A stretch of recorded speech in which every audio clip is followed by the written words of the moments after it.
Hello everybody, I'm doing a little video on stall guards.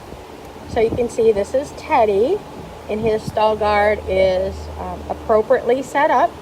The guard itself is clipped into each side. And this bar, hi Teddy, you see this is a chain covered with rubber, so this is super strong. It's also clipped into the bolts separately, so each one is clipped in separately, if you can see that. So this is an example of how it should be in. The door is open. The clip for the stall door is up here, which is where it should be. We don't want to keep the clip here unless it's on top. Hi Teddy. It's on top of the latch. So I'll go down here and I'll show you. I set this up incorrectly on purpose. So you see there's the latch and the clip, but the clip is underneath.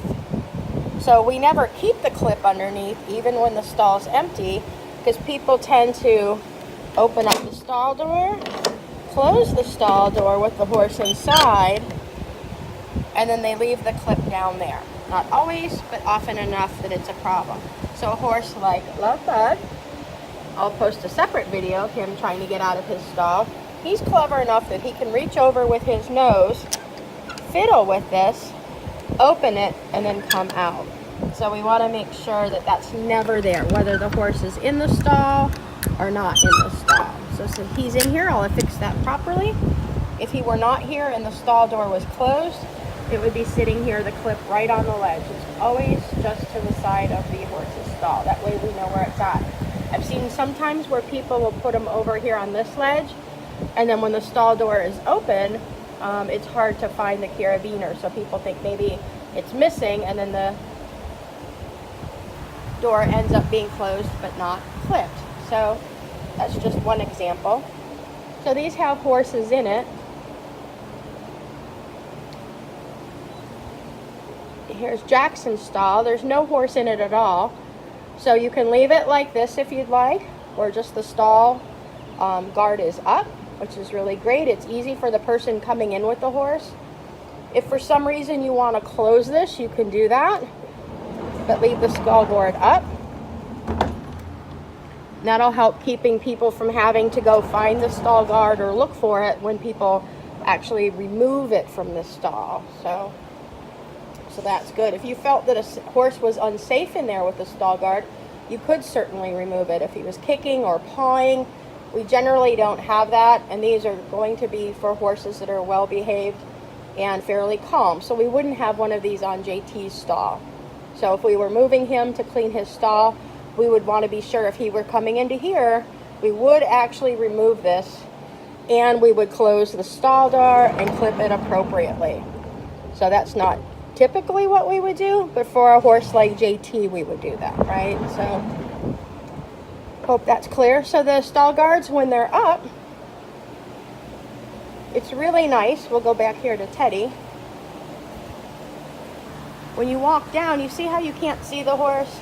You can't see if he's got a problem, if he's not putting weight on a foot, if he has an injury, is he pooping or peeing or not? Oh, look at Teddy's peeing for us. With the stall guard, it's really visible, so I can just walk by and go, oh, does Teddy's leg look okay? Does he have poop in his stall? I can easily take a look. Does he have water? Where otherwise I have to open and close this door for every single horse to see all of those things. So it's nice, and the added benefit, nice and open, right? It feels a lot like less like a prison cell. So he can come out. If I want to pet him, instead of petting him on the face, I can rub him on the neck, on the withers, on the shoulder, so I can be more interactive. If I want to go in, I just unclip that bottom one and pop under there. So this is still open. Saves you a lot of back and forth with the actual door being closed. So this one I hooked up on purpose incorrectly. If you notice this rubber coated chain here, you see how it's hanging down? So that's one of the clues I can tell that it's wrong. It's clipped right into the stall guard itself instead of the bolt. So clipping it into the stall guard, all the weight of the horse pressing is on this little piece right here. So I'm going to go ahead and take that off and put it correctly on the big bolt, which is secure. So now this is connected separately to those bolts, and the stall guard is separately. So it looks like over here, for some reason, it's sharing a clip. So I don't know why we're missing a clip, but we'll get one to replace that. But you can see all the weight is on this piece here, which is not very strong if a horse pushes.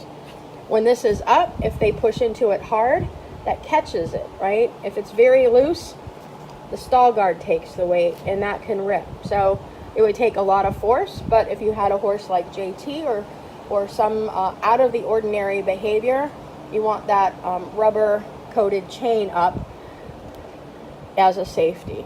So I don't know if that covers everything. I'll put this video up, and if there's some suggestions, I'll make another one.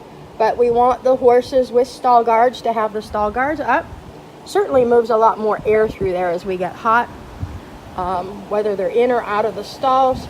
Like Leanne had mentioned, if you're bringing in JT, who goes in that stall, and you feel that you might have some issues, you can always close this stall temporarily, so that if he comes in and pulls you over here, that provides a little bit more protection for the horse that's in there, and JT is less likely to go that way. So that would be a temporary close while you brought him into his stall. And then when you got him in, you could open this.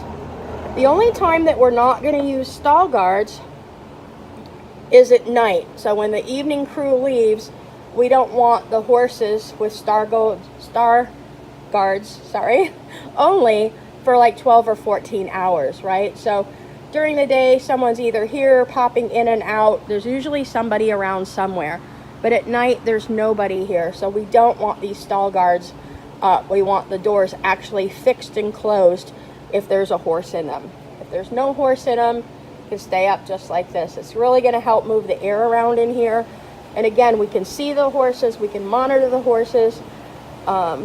Sue's going to put one in for He's the One. Caliber, he's going to get a stall guard. He's going to be on stall rest for a couple months. So that's going to be really good for him, allow a lot more interaction and airflow. So it's all really good stuff. These are fairly expensive. Our last batch was $400. So we're probably looking at $400 or $500 to do another round. Plus the hardware and so forth. So I think the only exception, and we might get a new one for Cypress, this actually was here at the barn. I don't know if you can see, we got the same color, but this one's kind of old. It's a little bit tearing. These are kind of rusting. So we may just go ahead and replace this. But this stall chain, this rubber coated chain, is not actually long enough to make it to the big bolts on both sides. So that one, it's impossible to do it as we would like. But again, hopefully we're going to be replacing this. So, and anytime you go by, you can pop in. Is there water? Oh, look, there's water. Awesome. You can see the stall is clean. You can see the hay's ready. So it's super easy to check and make sure that everything is A-okay. You can see I come up to Calibers. I can't really see anything. I can't see him, can't see his foot. So I have to come way over and look. I can't see his waters way over there. So I think it'll really help with everything. So hopefully this will get everybody on the same page. While I'm showing here, these electrical boxes, you will always want these closed. Sometimes you'll see them popped open. So these should always be closed like this for the safety of the horses. So, and we'll do some more videos to help make it all clear. If you have any questions, please check either with your team leader or with Leanne or with me. If you have any questions, or maybe you have noticed something that we haven't. So always room for improvement. So, all right, hope this helps. And I'll let Teddy say goodbye to everybody. He's such a ham bone. Bye, Teddy. He's loving his life with his hay. So, all right, see you guys later.